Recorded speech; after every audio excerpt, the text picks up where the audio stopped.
Les amis, ça devient chaud, ça devient épique. Et là, dans cette review de l'épisode 10 de l'Attaque des Titans, de la saison 2, j'ai envie de lancer plein de théories parce qu'on a de la révélation. On a des petites phrases qui ont un sens énorme.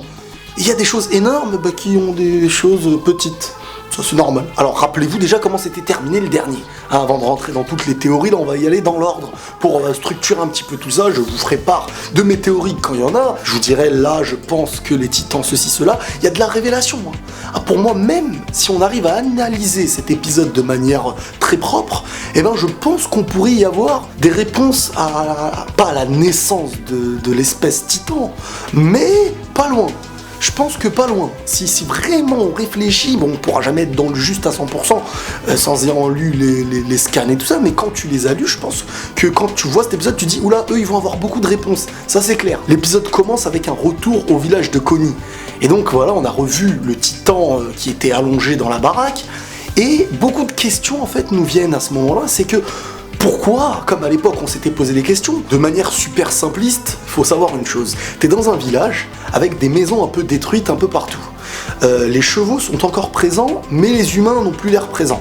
Tu te dis, les humains ont forcément été mangés. Mais il n'y a aucune trace de sang, il n'y a... ce village-là de Kony là, et de ses parents reste un très gros mystère. Jusqu'à ce qu'on puisse encore revoir celle qu'on avait vue dans le passé, le titan bizarroïde féminin là, qui avait l'air d'être la mère de Kony. Et dans cet épisode-là, en fin de compte, on a la confirmation que c'était réellement la mère de Kony.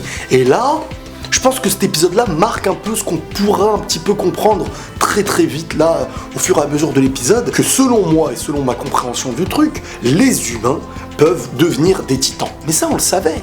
Ça, on le savait tous, on s'est dit, mais c'est normal, il n'y a aucun problème. Mais je me dis peut-être que plus d'humains qu'on peut le croire, peuvent devenir titans. La mère de Kony, j'imagine que c'est une maman comme les autres, et on voit que du jour au lendemain, dans un village, ça n'a pas l'air d'être la seule, je pense, parce que les maisons sont un petit peu toutes détruites d'en haut. Enfin, toutes, je sais pas, mais on va analyser ça. On est de retour dans cette petite forêt dont on avait eu un long passage lors de l'épisode 9. Et dans cette forêt-là, on a Bertholdt, Reiner, Eren et Ymir. Alors le mystère là, c'est qu'à la fin de l'épisode dernier, le bataillon était sur le point d'arriver, on avait vu les flashs bizarres là, et là il fallait partir. Sur le coup, il y avait donc Bertholdt et Reiner qui étaient au courant, et Bertholdt directement qui s'est dirigé vers Reiner. Rappelez-vous, dans le dernier épisode, on avait eu aussi un petit peu cette maladie, cette schizophrénie, ce changement de caractère, de vue, d'humanité, j'ai envie de dire même, de Reiner, qui d'un coup est un assassin en mode titan, qui n'a aucune pitié, qui se doit de jouer sa mission, et de l'autre, il est le soldat héroïque un petit peu du village qui protège du titan, des titans même. Et là il y a Bertholdt qui va le voir en lui disant, Reiner, tu es quoi là? Du style, t'es le côté t'es quel schizophrène en fait? Et Reiner lui a répondu, t'inquiète, je suis le guerrier. Et une petite discussion secrète entre Reiner et Bertholdt a eu lieu. Et là on apprend le terme qui est l'axe. Alors il est expliqué mot pour mot sur les questionnements qu'il y a par rapport à Ymir sur le coup, en se disant, est-ce qu'elle va être de notre côté? Est-ce que oui? Est-ce que non? Elle a quand même tué Marcel là, ou je sais pas comment il s'appelle, c'était leur ami d'enfance. Dans cet épisode-là aussi, on va apprendre pourquoi elle l'a tué, comment ça s'était passé dans le passé. Vraiment, il y a un gros flashback qui fait vraiment office de révélation. Et pour ceux qui ont lu les scans, certains sont venus me dire que cette révélation du flashback là, on n'était pas censé le voir maintenant. On était censé le voir longtemps après dans les chapitres quoi. Donc c'est quelque chose, j'imagine, qu'il faut analyser. Moi directement, j'ai analysé plusieurs fois. Il est dit dans leur discussion qu'après être redevenue humaine, déjà, il y a une analyse à faire par rapport au flashback qu'on va constater tout à l'heure. Je pense pas qu'ils auraient appuyé sur ce point d'après être redevenue humaine si tu devenais titan humain.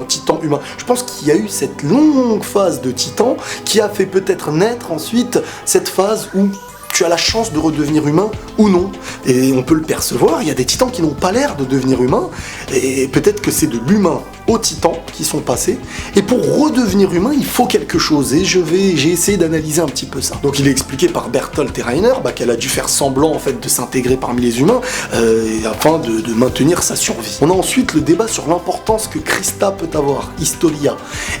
Et dans la discussion, il se dit, il n'y a pas que sa beauté qui m'intéresse, hein. C'est Reiner qui parle, il a l'air de la kiffer. Il a dit, il n'y a pas que sa beauté qui m'intéresse, elle est quand même d'une famille, d'une personne là, des cultes du mur là. Avant, je pensais qu'elle faisait uniquement effectivement partie d'une famille riche et tout ça. Mais là, on apprend en fin de compte qu'elle fait quand même partie de la famille du délire du culte du mur. Le culte du mur, comme rappelez-vous, c'était vraiment clairement cette religion qui tourne autour des titans. Donc elle aurait cette importance pour Reiner et Bertholdt. Et il est précisé un truc de ouf, ouais, cette vidéo, je vais rentrer dans plein de détails parce qu'il va falloir analyser. Si Eren n'est pas l'Axe, bah, peut-être qu'elle aura son importance. Mais si Eren n'est pas l'Axe, ça veut dire quoi? L'Axe. Et là, il y a une importance en fait qui s'explique. Donc, Eren, à leurs yeux actuellement, devrait être l'Axe. Et ça voudrait dire peut-être qu'ils sont à la recherche de quelqu'un qui devrait être l'Axe en fait. Moi, je pense pas que c'est Eren le truc, parce que ça collerait trop, l'histoire ce serait trop rapide. Je pense qu'on aura un mystère. Aucune information encore sur le terme de l'Axe, mais je pense que c'est peut-être quelqu'un, quand on dit l'Axe, ils veulent trouver comme un chaînon manquant peut-être, un truc du style. Et on a Reiner qui dit à Bertholdt, une fois qu'on aura récupéré Annie et tout ça, eh ben il faudra que tu lui révèles ta flamme. Tu lui avoues que tu l'aimes. En fait, on apprend que Bertholdt est amoureux de Annie. Rappelez-vous, titan féminin et tout ça. Voilà, il est amoureux d'elle. Hein.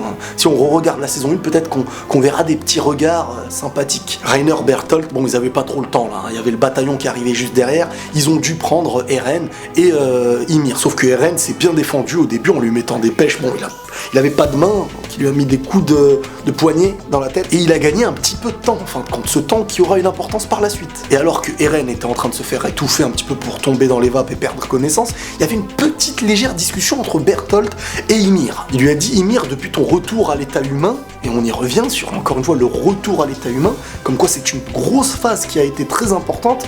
Aujourd'hui, ils ont cette liberté de pouvoir titan humain, mais je pense que, comme je l'ai dit tout à l'heure, il y a cette phase qui n'est pas obligatoire de revenir à l'état humain, il faut qu'il y ait un déclic, une chose que je vais encore parler après. Il lui a dit, Ymir, depuis ton retour à l'état humain, est-ce que tu te souviens de ceux que t'avais mangés en étant titan? Lui, il faisait référence à Marcel. Et elle a dit, bah non, mais par contre, j'ai l'impression peut-être d'avoir tué quelqu'un qui était un de vos amis. Elle lui a dit, est-ce que tu m'en veux? Il lui a dit, je sais pas, on peut pas réellement t'en vouloir. Voilà, je t'en veux, mais je t'en veux pas. Et ils ont dit, Eren ne semble pas s'en souvenir aussi. Donc, Eren ne semble pas s'en souvenir aussi. Je me dis, bah en fin de compte, et là c'est là que j'ai essayé de constater un peu un truc du passé, et c'est une théorie, que Eren s'était transformé en titan avant de savoir qu'il pouvait se transformer en titan, avant même tout ce qu'on a pu voir. Je pense sincèrement qu'il s'est transformé en titan avant, parce que il y a ce retour à l'état humain. Et ce retour à l'état humain, bah, il se fait selon un petit déclic. Et donc, en fin de compte, bah, je me dis qu'Eren, lui aussi, dans le passé, peut-être aurait eu cette phase où il s'est transformé. Mais il a oublié, donc après, il avait cette capacité de pouvoir se transformer en titan. Mais d'où vient-elle? Pour l'avoir eu, faut être passé par ce statut de titan. Donc, on a encore du questionnement. Et la dernière chose, avant que Eren tombe dans les vapes qu'on entend, c'est encore une question de Bertholdt qui a dit « Combien de temps as-tu erré en dehors des murs ?» Et Ymir, là, lui a répondu, avant qu'Eren ferme les yeux, « 60 ans !» Boum, une grosse révélation. 60 ans de errance, j'ai envie de dire. Donc, elle a erré en mode titan pendant 60 piges. Elle a l'air jeune quand on voit sa tête. Est-ce que quand tu es devenu un titan ou que tu es né titan, enfin je sais pas encore comment ça se passe, mais on va voir un peu après, et ben peut-être qu'après avoir été titan, tu ne vieillis plus. Ça reste une de mes théories encore une fois. Le titan permet peut-être de revenir à ce que je disais dans la vidéo, le terme d'éternité, d'immortalité. Et peut-être que les humains ont voulu jouer avec ça aussi, peut-être par le passé. Elle a même dit, j'avais l'impression d'être une prisonnière sans fin. Bon, je vais pas rentrer dans les détails des toutes petites choses. Bertholdt avait dans son dos Ymir, et Reiner avait dans son dos Eren. Ils voulaient s'enfuir, s'en aller, le bataillon se rapprochait, et jusqu'au moment où Ymir a été conscient que le bataillon était présent, et elle a aperçu Krista. Historia. Et là, elle a dit, il faut qu'on s'arrête, nanana, Reiner voulait pas et tout. Et au début, elle a dit d'accord. Et c'est là qu'on a un flashback du passé, et je vais m'arrêter un peu sur ça.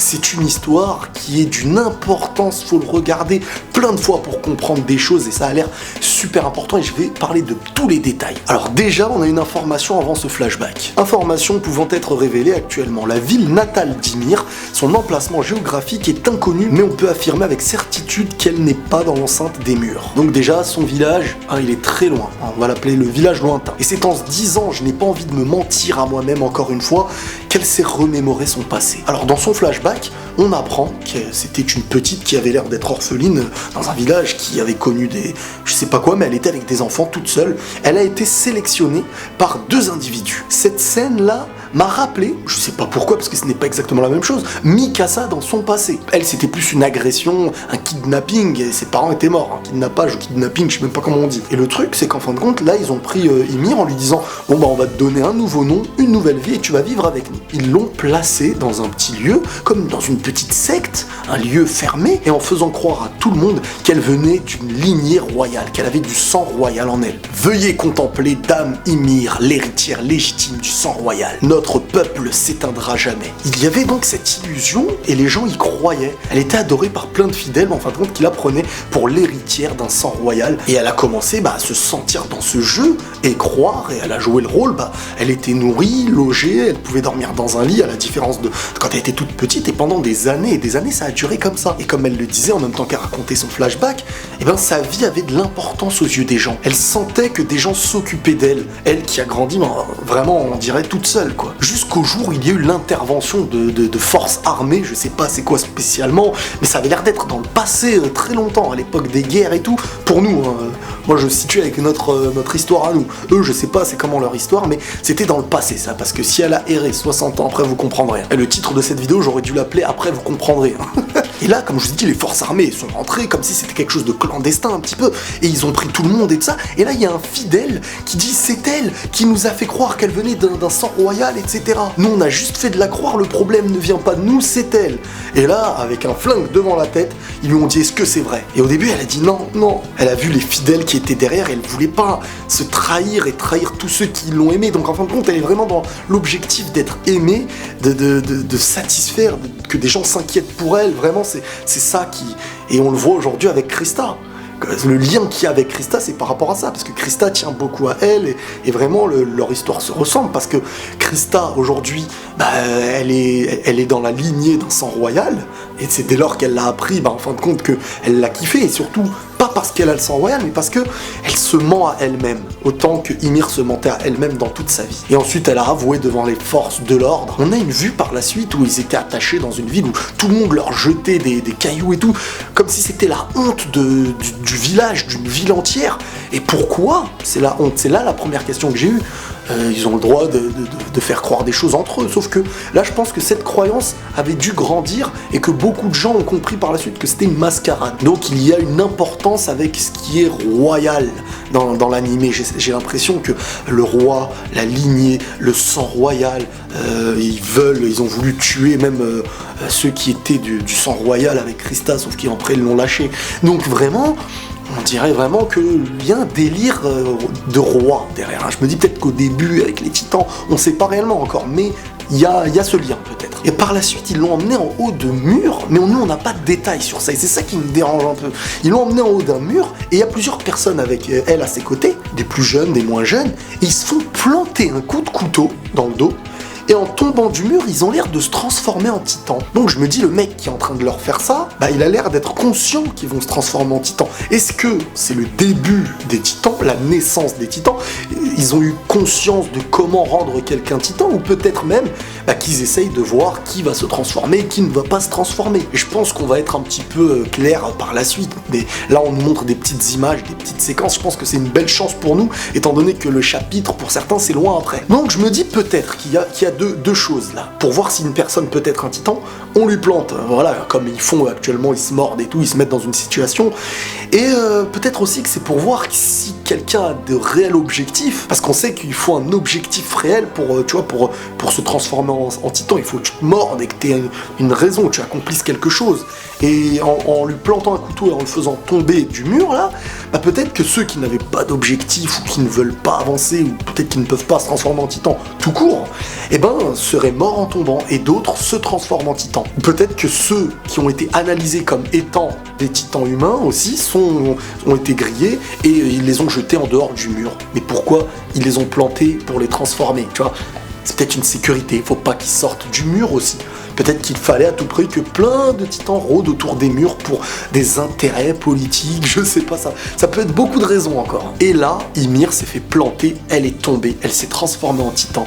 Et on l'a vu vagabonder des jours, des nuits, des jours, des nuits. J'ai l'impression que son titan, au début, il est un peu stock, et après il est devenu un peu maigre. Et de ça, je pense qu'il y a eu ce qu'on appelle les 60 ans d'errance, comme elle l'a dit à Bertholdt au début. De son côté, Ymir, du fait qu'elle errait après s'être menti, on peut dire, à elle-même, se faisant passer pour ce qu'elle n'était pas et tout, eh ben, elle l'a pris comme une punition, tout simplement, à ses yeux c'était un châtiment. Et elle a erré des années et des années. Jusqu'à ce qu'au point même, à un moment donné, elle s'est allongée, je pense même peut-être pendant des années aussi, et la terre a commencé à la recouvrir, jusqu'à ce qu'au moment où elle sorte de la terre, eh ben on était face à Rainer, Bertholdt et Annie alors qu'ils étaient enfants. Et c'est là que je sais pas pour quelle raison, d'instinct, peut-être par la faim ou je sais pas quoi, elle a voulu manger.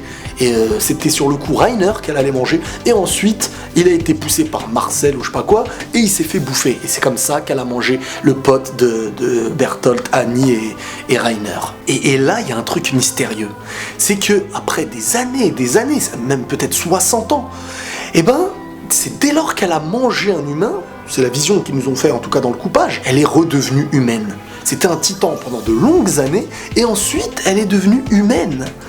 Et elle avait l'air très très heureuse d'être redevenue humaine. Ça veut dire que ça nous confirme qu'elle n'avait pas réussi à le redevenir. Et donc comment peut-être il fallait redevenir humain, et peut-être même la raison que les titans mangent des humains, c'est peut-être pour redevenir humain en fin de compte. Est-ce que c'est pas un châtiment qu'ils vivent et que la manière pour eux de se faire pardonner, c'est en mangeant des humains pour redevenir humain?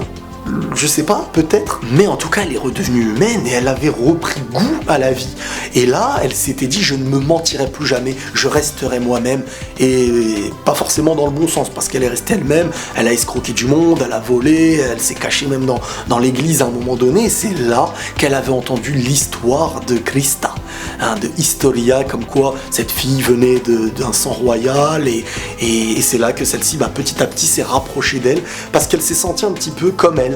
Et le fait en plus de fur et à mesure de la voir se mentir à elle-même, c'est vraiment que c'était sa sosie, elle s'est liée d'amitié, et je pense même plus que de l'amitié, pas de l'amour, mais comment dire, un lien de fraternité peut-être même qui existe. Et c'est là qu'on revient dans le présent avec Ymir qui commence à chahuter un peu Bertholdt qui était en train d'avancer avec Rainer et tout ça, et elle leur a dit stop, moi je m'arrête, je vais aller chercher Krista, et de toute manière moi si je me transforme je pourrais me déplacer bien dans la forêt pendant que vous, vos transformations sont peut-être plus puissantes, mais vous serez énorme, vous aurez un petit peu du mal à faire tout ça, et le bataillon va arriver en plus de ça. Et là Rainer lui dit mais tu vas pas réussir à sauver Krista dans tout ça, il va lui arriver quelque chose. Et Ymir s'est vu à répondre que non, quoi qu'il arrive, même si c'est les derniers moments de sa vie, au moins je serai avec elle avant que je meure. En fait, on dirait qu'elle était consciente que là où elle irait, elle ferait pas long feu, qu'elle finirait par mourir et qu'elle ne reverrait jamais Krista. Donc son objectif sur le coup, elle a dit mais t'inquiète pas, j'ai un plan et on va la prendre avec nous, quoi, on va l'embarquer. Logiquement ça a arrangé tout le monde, c'est juste le timing avec le bataillon qui arrive qui prouve que c'est un petit peu chaud là pour Rainer et les autres. Et là on a la vision du bataillon de Mikasa, Krista, Erwin et tout ça, Armin et tout, et on a l'éclair qui montre la transformation d'un titan. Alors sur le coup on s'est dit quel est ce titan ? C'est lequel? Ça n'a pas l'air d'être le colossal, parce qu'il est quand même très très grand, on l'aurait vu. On a compris que c'était le titan de Ymir, qui était posé tranquille, et là ils sont arrivés, et il y a eu la confirmation que c'était Ymir, donc personne l'a attaqué. Et ce titan était comme ça en mode bougeage de tête, il avait l'air de chercher quelque chose, il répondait en rien à Connie qui posait des questions en disant « C'est bon, t'as fui Bertholdt et Rainer ?» Et là, le titan d'Ymir était concentré. Et Armin a dit « Oula, elle a l'air de nous préparer quelque chose, là, pourquoi elle nous dévisage un peu tous et elle cherche quelque chose ?» Elle cherchait bien entendu, nous on le savait, Krista. Dès lors que Krista l'a vu en disant « Ymir, nanana, c'est bien, ça va ?» Le titan d'Ymir a bondi et elle s'est vue mettre dans sa bouche Krista. Au moment où elle était de retour avec Krista dans la bouche, elle a réussi un petit peu à s'enfuir du bataillon. Rainer a sauté. Transformation en titan cuirassé. Et on sait que lui, c'est un olympique, il cavale. Tout le monde est monté sur son dos. Et c'était le début d'une grosse course-poursuite. Les chevaux étaient en bas, le titan cuirassé était en train de s'enfuir. Avec dans son dos Ymir, qui avait dans sa bouche Krista. Dans son épaule à gauche, je crois, il y avait Eren et il y avait Bertholdt. Et ils étaient tous en train de partir. Dans l'épisode prochain, qui se nomme Assaut, je crois, bah, il va y avoir l'assaut. Hein. Je pense qu'il va y avoir une grosse confrontation, des révélations, des mystères, enfin comme d'habitude. Là, il reste 2 épisodes, les amis. L'épisode s'est terminé comme ça, j'ai oublié de vous le dire. Et il reste, voilà, 2 épisodes. Et je pense que là, on m'a dit qu'il allait avoir de grosses choses. En tout cas, j'ai kiffé l'épisode, mais je trouve ça trop court, j'en ai marre. Je vais lire les tomes juste après la fin de cette saison. Je ne lis pas les commentaires de cette vidéo, ça m'attriste, il y en a des milliers et des milliers, mais il y a trop de spoil. J'ai engagé des modérateurs, ceux qui spoilent dans les commentaires sont bannis de la chaîne.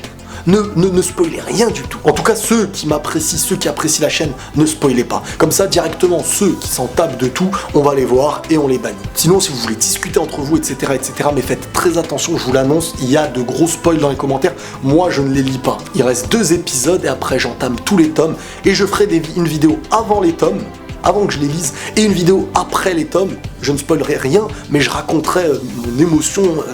Enfin, vous inquiétez pas, faites-moi confiance. Les amis, voilà, c'est tout pour l'épisode numéro 10 de l'Attaque des Titans. J'espère que cette vidéo vous aura plu. N'hésitez pas à liker à fond si vous avez apprécié, à vous abonner et vous réabonner. Prenez tous soin de vous et la paix sur vous.